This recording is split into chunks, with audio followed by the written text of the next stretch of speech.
السلام علیکم خواتین و حضرات۔ مغرب کے بعد وہ کون سے نوافل ہیں جن کی بہت زیادہ اہمیت ہے، اور جناب سید سرفراز احمد شاہ صاحب مرشد کامل روحانی اسکالر اپنی کتاب فقیر رنگ کے پیج 214 پر ان کا ذکر کرتے ہیں۔ آپ فرماتے ہیں کہ ایک اور عبادت ہے جس سے بہت کم لوگ واقف ہیں اور جس کی فضیلت آپ صلی اللہ علیہ وآلہ وسلم نے بے پناہ بیان فرمائی ہے۔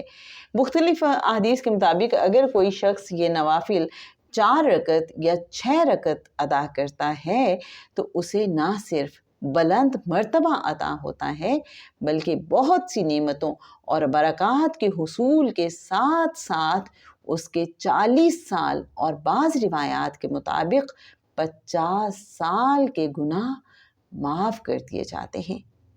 ابن عباس رضی اللہ تعالیٰ عنہ سے روایت ہے کہ آپ صلی اللہ علیہ وآلہ وسلم نے فرمایا، جو شخص نماز مغرب کے بعد 4 رکعت ادا کرے اور اس دوران میں بیہودہ گفتگو نہ کرے تو فرشتے اس کے عمل کو علیین میں لے جاتے ہیں، اس سے بڑا مرتبہ ملتا ہے۔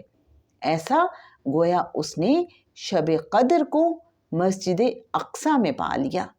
یہ نصف رات کی نماز سے بہتر ہے۔ حضرت ابو بکر رضی اللہ تعالیٰ عنہ سے روایت ہے کہ میں نے آپ صلی اللہ علیہ وآلہ وسلم سے سنا ہے، نماز مغرب کے بعد 4 رکعت نماز ادا کرنے والا ایسا ہے گویا اس نے دوبارہ حج کیا۔ اگر 6 رکعتیں ادا کرے گا تو اس کے 50 برس کے گناہ معاف کر دیے جائیں گے۔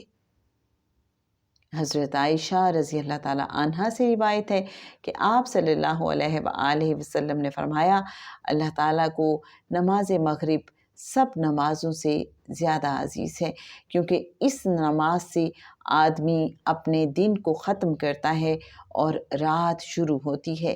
مسافر یا مقیم کے لیے اس میں کوئی کمی نہیں۔ جو شخص مغرب کے بعد 4 رکعت ادا کرے اور درمیان میں کسی سے بات نہ کرے، اس کے لیے بہشت میں 2 محل تعمیر کیے جاتے ہیں جن میں یاقوت اور مروارید جڑے ہوں گے۔ ان میں باغ ہوں گے جنہیں اللہ کے سوا کوئی نہیں جانتا۔ جو شخص 4 سے بڑھا کر 6 رکعت ادا کرے اور درمیان میں کسی سے گفتگو نہ کرے، اس کے 40 سال کے گناہ معاف ہو جاتے ہیں۔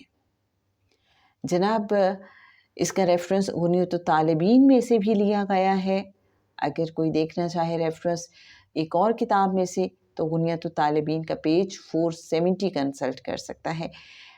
شاہ صاحب مزید فرماتے ہیں کہ یہ نوافل مغرب کی نماز کے بعد 2 کر کے ادا کیے جاتے ہیں، اور شرط یہی ہے کہ مغرب کی نماز پڑھنے کے بعد کسی سے گفتگو نہ کی جائے۔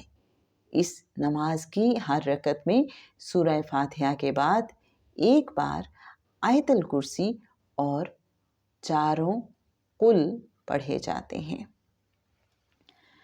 تو میرے اچھے ناظرین، آج ہم نے دیکھا کہ مغرب کے بعد 4 یا 6 نوافل پڑھنے کی کیا اہمیت ہے، کیا فضیلت ہے۔ مختلف روایات کے ذریعے اس کو بیان کیا گیا ہے، اس کی فضیلت بیان کی گئی ہے کہ آپ چاہیں تو 2 کر کے پڑھیں گے، چاہیں تو 2 کر کے 4 نفل پڑھ لیں، اور ہو سکے تو 6 پڑھ لیں، 2 پھر 2 پھر 2۔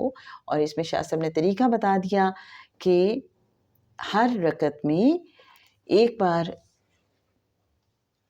آیت الکرسی پڑھی جائے گی سورہ فاتحہ کے بعد، اور پھر ترتیب سے 4 قل پڑھے جائیں گے۔ تو جناب واقعی آپ اس کو آزما کے دیکھیے، اس کی یقیناً بہت برکات ہیں، اور جب آقا صلی اللہ علیہ وآلہ وسلم نے فرما دیا اس کی فضیلت کے حوالے سے تو پھر اس کے بعد تو کوئی بات رہتی ہی نہیں۔ اللہ کریم ہم سب کو عمل کرنے کی توفیق عطا فرمائے۔ اپنی دعا میں ہمیں یاد رکھیے گا۔ رخسانہ بشیر کو اجازت دیجیے۔ اللہ حافظ۔